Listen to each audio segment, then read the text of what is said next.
Ce mois-ci, le MAC du Biocontrôle vous emmène à Huchot dans le Vaucluse sur une exploitation d'environ 100 hectares, principalement orientée vers la culture de céréales et la production de tomates.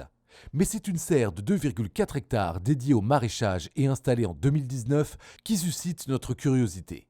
Sa particularité, des panneaux photovoltaïques sont installés sur son toit. La serre, là, ici, son originalité, c'est qu'elle est couverte au côté sud de panneaux photovoltaïques. La particularité, c'est que ces panneaux solaires, effectivement, nous amènent de l'ombre.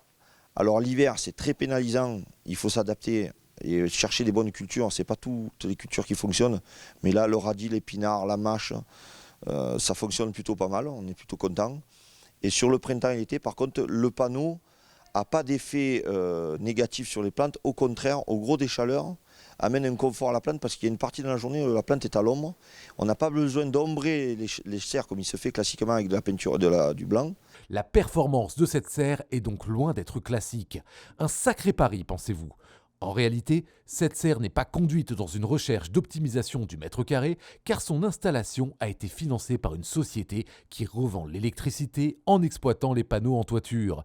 Autrement dit, il n'y a pas de charge d'amortissement à assumer, ce qui permet à Sylvain Bernard de mieux valoriser ses produits, notamment en utilisant des solutions de biocontrôle. Les biocontrôles qui sont des fois un peu faiblards par rapport à des pesticides chimiques, là dans un milieu clos où on maîtrise les éléments, où on n'a pas d'extrême variation de pluie, de chaud, de sec, on arrive à maîtriser la climato à peu près.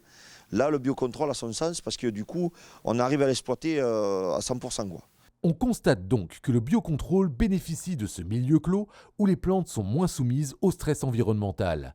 Un élément important, sachant que la région est régulièrement exposée à des épisodes climatiques violents. Serre, agrivoltaïsme et biocontrôle, peut-on parler de nouvelles façons de conduire les cultures ? Moi je le vois comme ça. Je vais exagérer, mais moi je vois une serre comme ça à chaque entrée de village. Parce qu'aujourd'hui le village ici, il est autonome avec l'énergie verte, rien qu'avec les 2 bâtiments qu'il y a devant la serre. C'est-à-dire qu'on produit plus d'énergie que consomme le village et on fournit à nos riverains, à nos concitoyens, du maraîchage en circuit court. Le dispositif ouvrirait la voie au perfectionnement de nombreuses solutions de biocontrôle, notamment celles impliquant des organismes vivants. Quant à nous, on se retrouve bientôt pour un prochain épisode du MAC du Biocontrôle.